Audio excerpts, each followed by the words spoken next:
Hello दोस्तों, कैसे हो।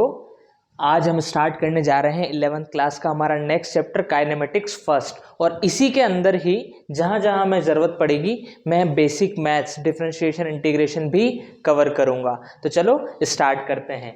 तो कहानी की शुरुआत होती है दो नाम से, डिस्टेंस और उसी का बड़ा भाई। बड़ा बोले या छोटा बोले, चलो कजिन बोल देते हैं। उसी के कजिन डिस्प्लेसमेंट से। Distance and displacement. Distance, displacement, इस पे आने से पहले मैं तुम्हें बता दूं काइनेमेटिक्स का मतलब क्या होता है। Kinematics is the study of motion. जब भी कोई भी बॉडी मूवमेंट करती है तो उसकी हमें स्टडी करना है, तो वो हम करते हैं काइनेमेटिक्स के अंदर। ठीक है, काइनेटिक एनर्जी नाम सुना था। काइनेटिक मतलब होता है मोशन, तो मोशन की स्टडी को हम बोलते हैं काइनेमेटिक्स। क्लास 9th में चैप्टर था हमारा फर्स्ट, मोशन। तो मोशन का ही नाम बड़ा चढ़ा के क्या कर दिया, काइनेमेटिक्स कर दिया। तो फर्स्ट कंसेप्ट आता है डिस्टेंस और डिस्प्लेसमेंट। डिस्टेंस होता है total length of path travelled. Total length of path travelled, पूरा जो रास्ता है उसकी टोटल कितनी लेंथ हमने ट्रेवल की है, मतलब हमने जो भी चला। फॉर एग्जाम्पल ए बंदा है जो कि यहाँ से शुरू होता है, फिर वो 10 मीटर इस तरफ जाता है, फिर 5 मीटर इस तरफ जाता है, फिर 10 मीटर वापस से यहाँ ही आ जाता है। तो टोटल डिस्टेंस उसने कितना चला। तो सर जब वो ए से बी पे आया तो उसने डिस्टेंस चला total path 10 metre plus 5 metre plus 10 metre, यानी कि 25 मीटर। ये हो गई उसकी डिस्टेंस। इसका मतलब डिस्टेंस की ऐसा यूनिट क्या हो जाती है, डिस्टेंस की स्टैंडर्ड यूनिट हो जाती है मीटर। डिस्टेंस की डायमेंशन क्या हो जाती है, डिस्टेंस की डायमेंशन हो जाती है L1। ठीक है, डिस्टेंस की डायमेंशन क्या हो जाती है L1। अच्छा,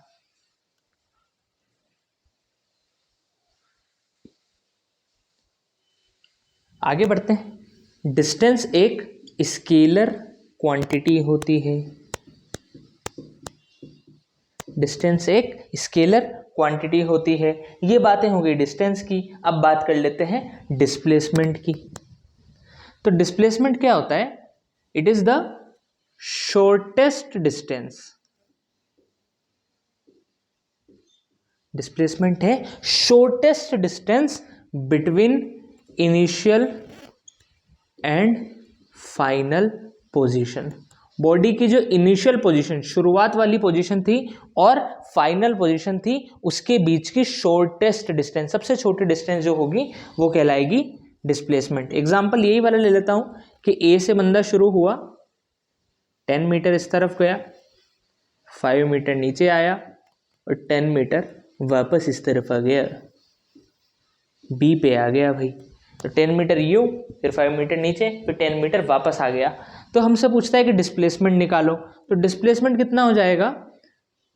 जब भी डिस्प्लेसमेंट निकालना है तुम्हें दो चीज़ों का पता लगाना है। किन दो चीज़ों का पता लगाना है, इनिशियल पोजीशन और फाइनल पोजीशन। सबसे पहले ये पता लगाओ कि इनिशियल पोजीशन कौन सी है, फाइनल कौन सी है। तो इसे शुरुआत में यहाँ था, ये हो गई इनिशियल, ये हो गई फाइनल।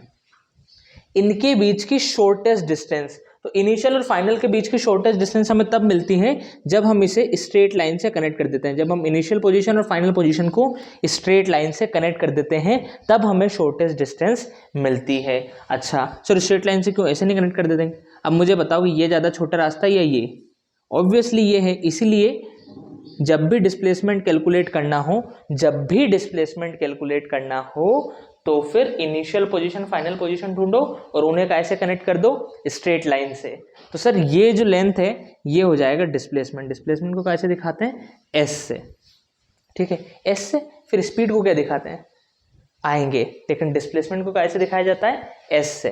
तो डिस्प्लेसमेंट हो जाएगा कितना, सर ये रेक्टेंगल दिख रहा है मुझे 10, 5, 10, तो ये हो जाएगा 5, अपोजिट साइड्स इक्वल। तो डिस्प्लेसमेंट हो गया अपना 5 मीटर। समझ में आई बात। अच्छा, इसके बाद इसकी भी ऐसा यूनिट मीटर ही होती है, इसकी भी डायमेंशन जिन बच्चों ने डायमेंशन नहीं पढ़ा है वो सोच रहे हैं कि डायमेंशन क्या होता है। देखो डायमेंशन सिंपल चीज़ है, जैसे यूनिट है ना वैसे की वैसी डायमेंशन है, बस यहाँ पे हम मीटर की जगह length, L for length, length की पावर 1, भाई मीटर की पावर 1 ही तो है, मीटर स्क्वायर थोड़ी ना है, तो लेंथ की पावर 1 आएंगे उस पर भी, उसे भी कवर करूंगा मैं, ठीक है। लेकिन अभी हम नोट्स बना रहे हैं तो सारी चीज़ें नोट्स के अंदर आनी चाहिए। अच्छा, इसके बाद ये होती है vector quantity, very important. Displacement जो है, डिस्प्लेसमेंट होती है vector quantity, displacement is a vector quantity, ठीक है। वेक्टर क्वांटिटी होती है तो सर इसका मतलब इसकी डायरेक्शन भी होगी, हाँ, तो इसकी डायरेक्शन होती है डायरेक्शन ऑफ डिस्प्लेसमेंट, इसकी डायरेक्शन होती है इनिशियल पोजीशन से फाइनल पोजीशन की तरफ, ये वाला वेक्टर है अपना डिस्प्लेसमेंट वेक्टर। अब हमें समझ में आ गया कि डिस्प्लेसमेंट एक वेक्टर क्वांटिटी होती है, तो डायरेक्शन क्या होगी, from initial position to final position. समझ में आया, डिस्टेंस डिस्प्लेसमेंट का कंसेप्ट क्लियर है, एकदम दिमाग में घुसा है कि नहीं घुसा है, समझ में आई बात सर। डिस्टेंस तो टोटल लेंथ, तो पथ कितना रास्ता टोटल चला, लेकिन डिस्प्लेसमेंट है शुरुआत की पोजीशन, उस रास्ते से मतलब ही नहीं है, तुम कैसे भी घूम के जाओ, अगर मैं यहां से ऐसे ना जाके, सपोज करो मैं ऐसे जाता तो डिस्टेंस बदल जाता, लेकिन डिस्प्लेसमेंट अभी भी वही है, क्योंकि डिस्प्लेसमेंट को मतलब ही नहीं है तुम किस रास्ते से जा रहे हो, डिस्प्लेसमेंट को मतलब ही नहीं है हम किस रास्ते से जा रहे हैं, उसे बस मतलब है इनिशियल और फाइनल पोजीशन पे, लेकिन डिस्टेंस को मतलब है, डिस्टेंस तो पूरी डिस्टेंस नापेगा भाई कि वहां पे कितना रास्ता चला है उन्होंने, लेकिन डिस्प्लेसमेंट को मतलब है इनिशियल और फाइनल पोजीशन में। दोनों की यूनिट सेम होती है, डायमेंशन सेम होती है, और देखो जिन बच्चों को डायमेंशन नहीं पता है शॉर्ट में फटाफट समझा देता हूं मैं। देखो मास की यूनिट क्या होती है, बिल्कुल यूनिट की तरह ही हम डायमेंशन को भी यूज करते हैं, तो मास की यूनिट क्या हो जाती है, केजी, डायमेंशन हो जाती है कैपिटल एम। ऐसे ही लेंथ, लंबाई की यूनिट क्या हो जाती है, मीटर, डायमेंशन हो जाती है एल, कैपिटल एल। ऐसे ही टाइम की यूनिट हो जाती है सेकंड, और डायमेंशन हो जाती है कैपिटल टी। तो जहां हम केजी यूज करेंगे उसकी जगह डायमेंशन में एम यूज कर लेंगे, मीटर यूज करेंगे उसकी जगह एल, और सेकंड यूज करेंगे उसकी जगह टी, सिंपल, ठीक है। तो इसे कहीं कोने में लिख लो, ठीक है, इसे कहीं कोनों में लिख लो, और पूरी बात समझ में आई हो तो नोट करो, फिर आगे बढ़ेंगे हम।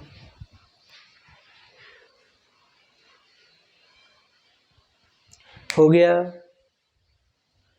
ठीक है। अब तुम चाहो तो एक डिफरेंस ये भी लिख सकते हो कि इट इज पाथ डिपेंडेंट, ये रास्ते पे डिपेंड करता है, it does not depend on path, it only depends on initial and final position.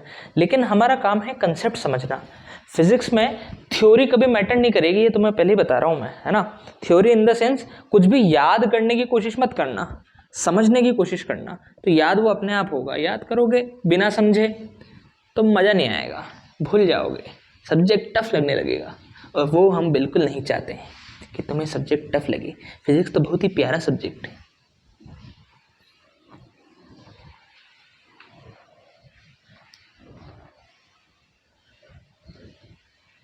तो कुछ क्वेश्चन करते हैं डिस्टेंस डिस्प्लेसमेंट पे।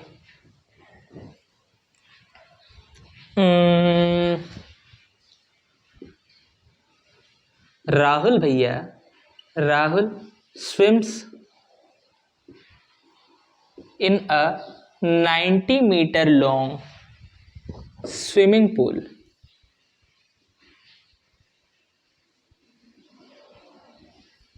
such that, मैं राहुल भैया हैं जो कि एक 90 मीटर लॉन्ग स्विमिंग पूल है उसमें स्विम कर रहे हैं। किस तरीके से वो मैं तुम्हें बता रहा हूं कि यहां से राहुल शुरू हो रहा है, सीधा वहां पे जा रहा है, और वहां से वापस इस एंड पे आ जा रहा है, सच दैट, या फिर हम बोल दें from one end to another end then back. Find पहला डिस्टेंस ट्रेवल्ड बाय राहुल, और second displacement of Rahul. Distance निकालो और डिस्प्लेसमेंट निकालो किसकी? राहुल भैया की। नाम तो सुना ही होगा, नाम सुना है तो डिस्टेंस भी निकालो। सर डिस्टेंस हो जाएगी, कितना चलाओ सर? ए से बी गया तो 90 मीटर, फिर बी से वापस ए आ गया तो 90 मीटर, यानी कि टोटल हो गया 180 मीटर। और डिस्प्लेसमेंट की अगर हम बात करें, डिस्प्लेसमेंट की अगर हम बात करें तो सर इनिशियल पोजीशन क्या है? डिस्प्लेसमेंट जब भी निकालना है सवाल आना चाहिए इनिशियल क्या है फाइनल क्या है। तो इनिशियल क्या है? इनिशियल है ए, और फाइनल क्या है? सर घूम के वापस यहीं आ गया तो फाइनल भी है ए। तो इनिशियल और फाइनल के बीच में डिस्टेंस कितनी हुई? 0 हुई। तो डिस्प्लेसमेंट कितना हो गया? 0 मीटर हो गया। समझ में आई बात? अच्छा, एक क्वेश्चन सिंपल सा ये भी बता दो मुझे कि वापस से अपन राहुल ले लेते हैं। राहुल ए से बी जा रहा है इस रास्ते पे जिसकी डिस्टेंस है 10 मीटर। तो मुझे बताओ कि राहुल ने डिस्टेंस कितना ट्रेवल किया और डिस्प्लेसमेंट कितना ट्रेवल किया? ए से बी जाने पे राहुल ने कितना डिस्टेंस ट्रेवल किया और कितना डिस्प्लेसमेंट? तो डिस्टेंस कितना हो जाएगा सर? डिस्टेंस ए से बी गया सिंपल 10 मीटर, जो टोटल लेंथ है रास्ते की वही डिस्टेंस हो गई। और डिस्प्लेसमेंट के लिए हमें चाहिए इनिशियल पोजीशन और फाइनल पोजीशन।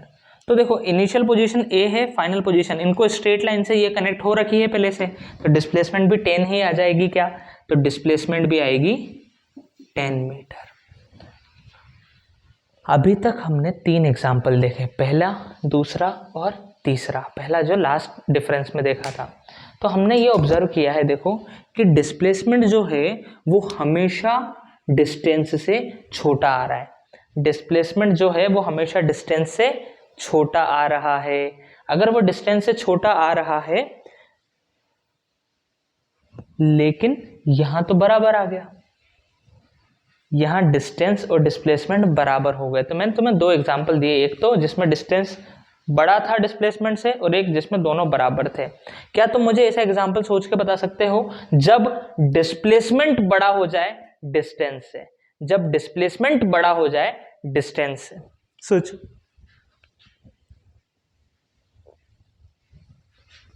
क्या हुआ?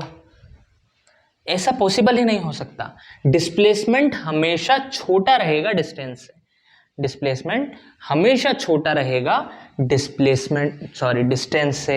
ऐसा क्यों? क्योंकि डिस्प्लेसमेंट की डेफिनेशन ही हमने क्या डिफाइन की? It is the shortest distance, यानी कि सबसे छोटी वाली जो डिस्टेंस है। तो ज्यादा से ज्यादा क्या होगा कि दोनों बराबर हो सकते हैं, लेकिन डिस्प्लेसमेंट कभी डिस्टेंस से बड़ा नहीं हो सकता। तो नोट डाल के ये बात लिख लो क्या कि sir distance is always greater than या इक्वल टू डिस्प्लेसमेंट। ठीक है, और सर ये इक्वल कब होंगे? Distance is equal to displacement when body is travelling in the same direction, in the same direction। ये दोनों इक्वल कब होंगे? जब बॉडी एक ही डायरेक्शन में जा रही है। जब तक वो एक ही डायरेक्शन में जाती रहेगी तब तक डिस्टेंस डिस्प्लेसमेंट सेम। अगर डायरेक्शन बदल गई तो फिर, जैसे हमने इससे पहले वाला क्वेश्चन, राहुल जा रहा था सेम डायरेक्शन में, पलट गया, डायरेक्शन बदल गई, तो फिर इक्वल नहीं रहेंगे, फिर डिस्प्लेसमेंट छोटा हो जाएगा। लेकिन इक्वल कब रहेंगे? जब बॉडी अपनी एक ही डायरेक्शन में जाए, डायरेक्शन चेंज ना करे। समझ में आई बात? तो नोट करो।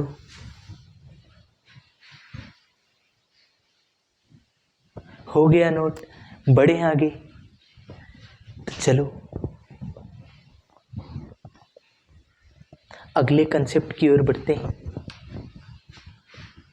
वो भी सिमिलर टू डिस्टेंस और डिस्प्लेसमेंट ही है, और जिसको हम कहते हैं स्पीड और वेलोसिटी। स्पीड और वेलोसिटी।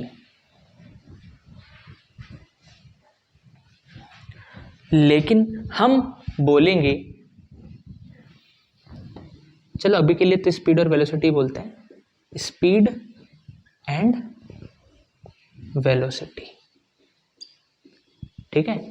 अब 11th क्लास में थोड़ा ट्विस्ट आया है। क्या ट्विस्ट आया है कहानी में कि स्पीड दो तरीके की होती है, एवरेज स्पीड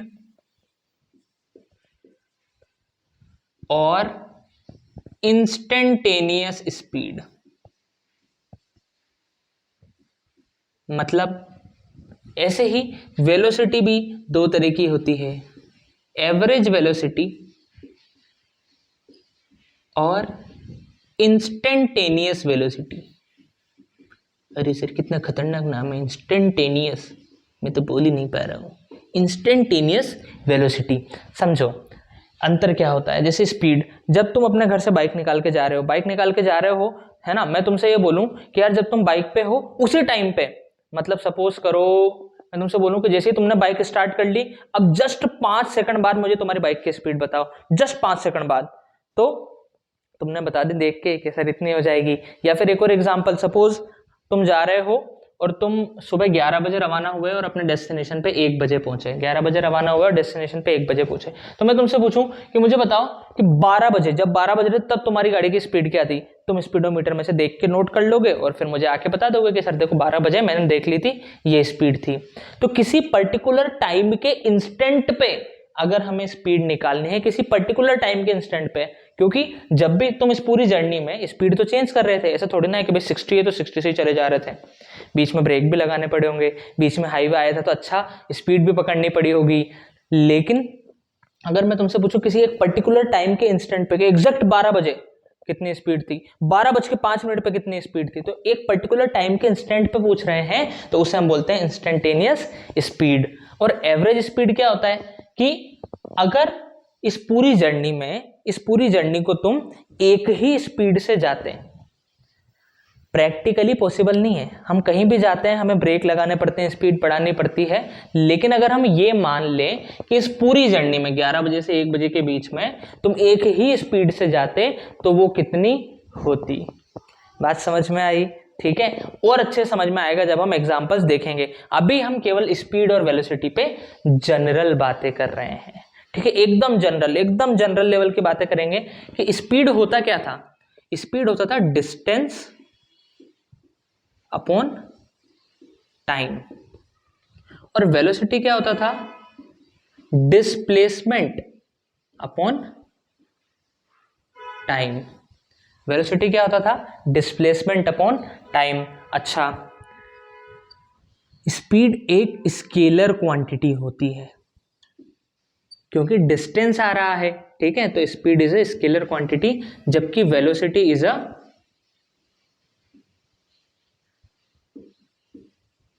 वेक्टर क्वांटिटी। तो इसकी डायरेक्शन क्या होगी, डायरेक्शन ऑफ वेलोसिटी, वेलोसिटी की डायरेक्शन होगी towards the direction of displacement. Direction of velocity is towards the direction of displacement, ठीक है, जिस तरफ डिस्प्लेसमेंट है उसी तरफ वेलोसिटी की डायरेक्शन रहेगी। यही अंतर है स्पीड और वेलोसिटी में। स्पीड में हम डिस्टेंस की बात करते हैं कि डिस्टेंस अपॉन टाइम, और वेलोसिटी में किसकी बात करते हैं, डिस्प्लेसमेंट की। Rate of change of displacement is velocity and rate of distance travelled is speed. समझ में आई बात, ठीक है। अच्छा, ऐसा यूनिट की बात कर लेते हैं, ऐसा यूनिट की बात करते हैं। तो देखो, जब भी किसी की भी ऐसा यूनिट निकालनी हो, जैसे स्पीड की निकालनी है, तो इधर देखो उसका फॉर्मूला लिख दो। सर स्पीड होता है डिस्टेंस अपॉन टाइम, तो मुझे बताओ डिस्टेंस की यूनिट क्या होती है, मीटर, टाइम की क्या होती है, सेकंड, तो ऐसा यूनिट क्या हो गई, मीटर पर सेकंड।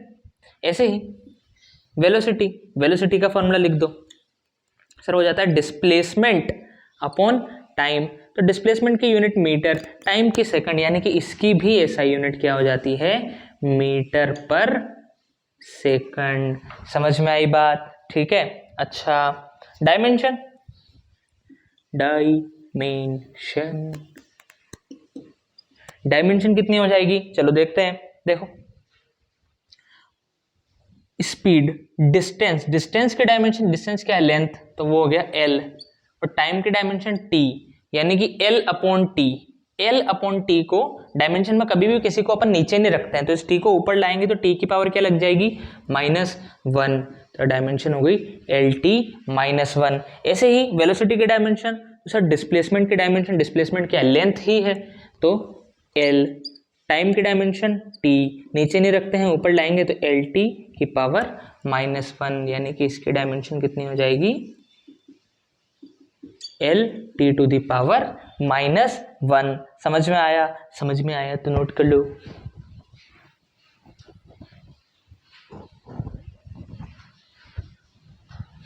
और कुछ भी डाउट हो तो बताओ मुझे।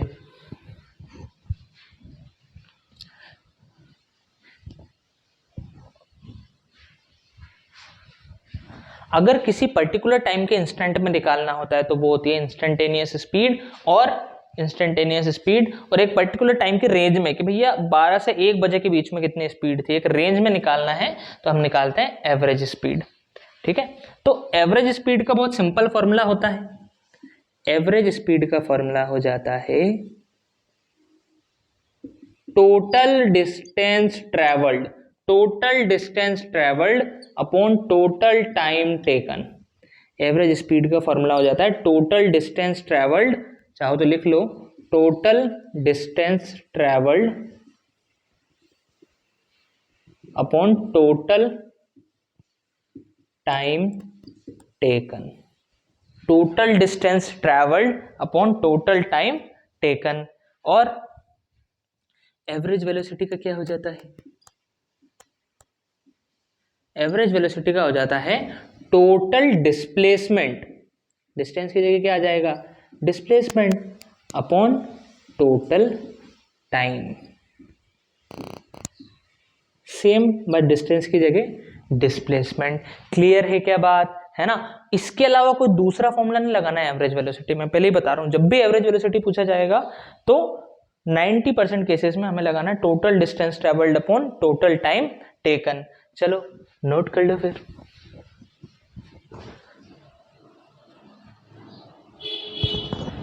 अरे भाई हो गया क्या नोट?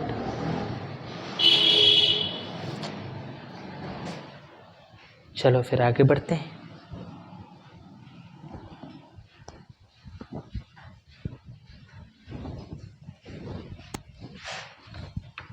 कुछ क्वेश्चंस करते हैं तो कंसेप्ट क्लियर होंगे हमारे।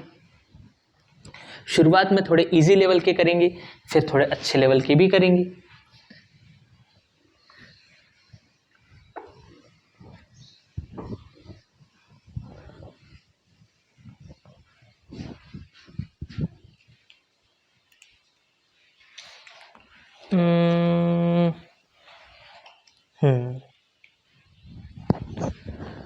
क्वेश्चन है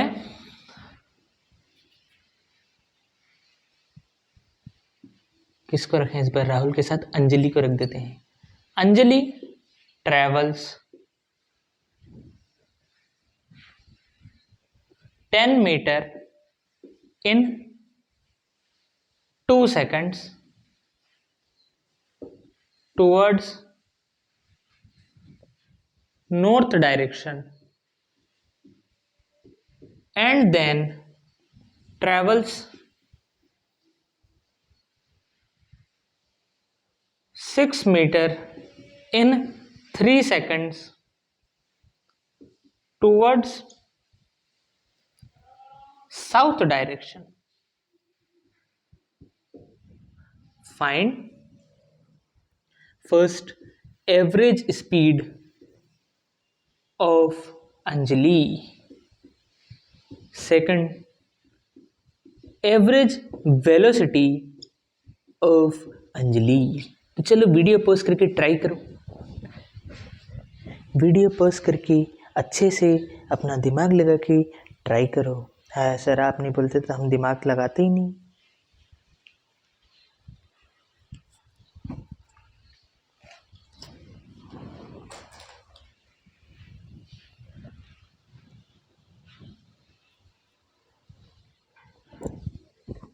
हो गया, हो गया, बताऊं मैं? चलो देखो अरे रेड मार्कर से लिखोगी कैसे? देखो एवरेज स्पीड पूछी गई है, तो हमसे पहले जो पूछा गया है ना, इस ऐसे क्वेश्चंस में सबसे पहले डायग्राम बना लेना चाहिए। डायग्राम बनाने से बहुत इजी काम हो जाता है। सपोज करो जब भी नॉर्थ ईस्ट वेस्ट साउथ आता है ऐसे बना लिया करो, नॉर्थ ईस्ट वेस्ट और साउथ, ठीक है। तो अंजलि जो है वो ऊपर की तरफ गई, कितना 10 मीटर, और कितना टाइम लगा 2 सेकंड। फिर वापस नीचे की तरफ आ गई, कितना 6 मीटर, और कितना टाइम लगा 2 सेकंड्स, ठीक है। यानी कि इसी रास्ते पे, ऐसा घूम के नहीं आई है, सेम टू सेम इसी रास्ते पे आ गई, और कितना 6 मीटर आई है, कितना टाइम लगा 2 सेकंड्स, ठीक है। तो यहाँ से वो शुरू हुई थी, ये डिस्टेंस थी 10 मीटर, और इतनी डिस्टेंस हो गई 6 मीटर। इसमें 2 सेकंड्स का टाइम लगा था, इसमें 3 सेकंड्स का। अब देखो एवरेज स्पीड क्या हो जाता है, total distance travelled upon total time taken. तो टोटल कितना डिस्टेंस ट्रेवल किया सर, 10 + 6 यानी कि 16 मीटर। टोटल डिस्टेंस 10 + 6, और टोटल टाइम कितना लगा, टोटल टाइम लगा 3, यानी कि 2 + 3 यानी कि 2 + 3 5 सेकंड्स। तो 16/5 मीटर पर सेकंड। अब तुम चाहो तो पॉइंट में कन्वर्ट कर दो, तो कितना आ जाएगा 3.2 मीटर पर सेकंड। समझ में आई बात, समझ में आया, ठीक है। अब एवरेज वेलोसिटी निकाल लेते हैं। एवरेज वेलोसिटी क्या हो जाएगा, एवरेज वेलोसिटी हो जाएगा total displacement upon total time. तो टोटल डिस्प्लेसमेंट कितना हुआ, यानी कि सर इस पूरी जर्नी में टोटल डिस्प्लेसमेंट निकालना है। तो टोटल डिस्प्लेसमेंट निकालने का वही तरीका है जो पहले था। इनिशियल पोजीशन क्या है सर, इनिशियल पोजीशन ये है। फाइनल क्या है सर, फाइनल यहाँ पे है। इनके बीच की शॉर्टेस्ट डिस्टेंस कितनी हो जाएगी सर, 10 ये है 6 ये है, तो ये कितना हो जाएगा 4 मीटर हो जाएगा, ठीक है। तो ये रख दिया अपन ने 4 मीटर। टाइम, टोटल टाइम कितना लग रहा है 2 सेकंड + 3 सेकंड। टाइम तो 5 सेकंड ही लग रहा है यहाँ पे, लेकिन डिस्प्लेसमेंट आएगा, तो ये कितना हो जाएगा 0.8 मीटर पर सेकंड। समझ में आई बात है ना, सॉल्व करोगे तो कितना आ जाएगा 0.8। और डायरेक्शन क्या होगी सर, इनिशियल पोजीशन नीचे है, फाइनल ऊपर है, तो वेलोसिटी की डायरेक्शन क्या होगी ऊपर की तरफ, यानी कि टूवर्ड्स नॉर्थ। समझ में आई, ठीक है, नोट कर लो।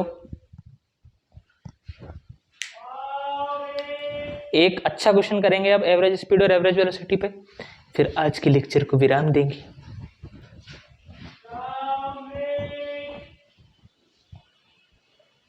एच.सी. वर्मा से उठाते हैं क्वेश्चन, देखें तुम कर पाते हो या नहीं।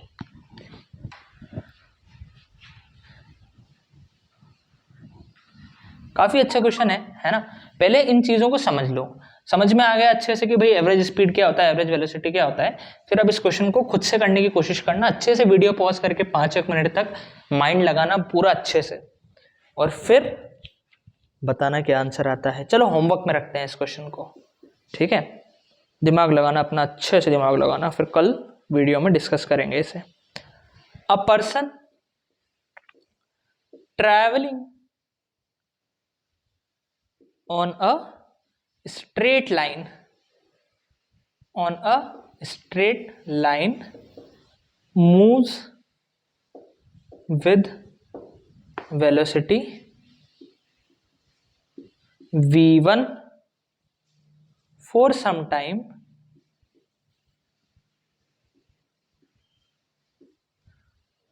and with velocity v2 for the next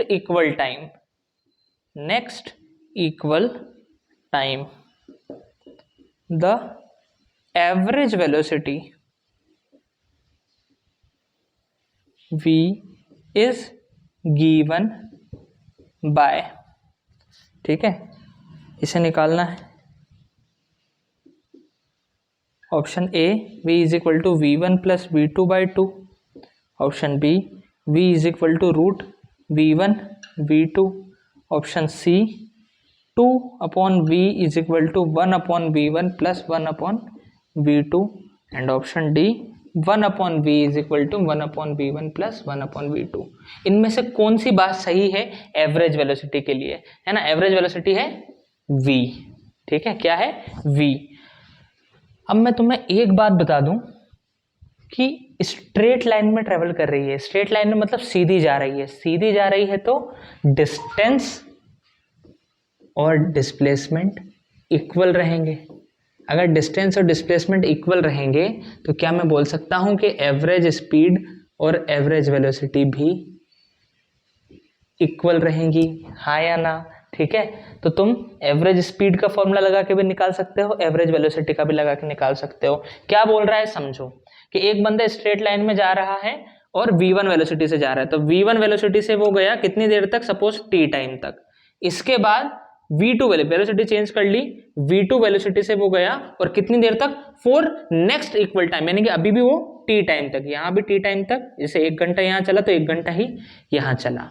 अब तुम्हें निकालनी है कि इस पूरी जर्नी में एवरेज वेलोसिटी कितनी होगी। ठीक है, दिमाग लगाना, निकालना, अगली वीडियो में डिस्कस करेंगे। Okay, tata bye.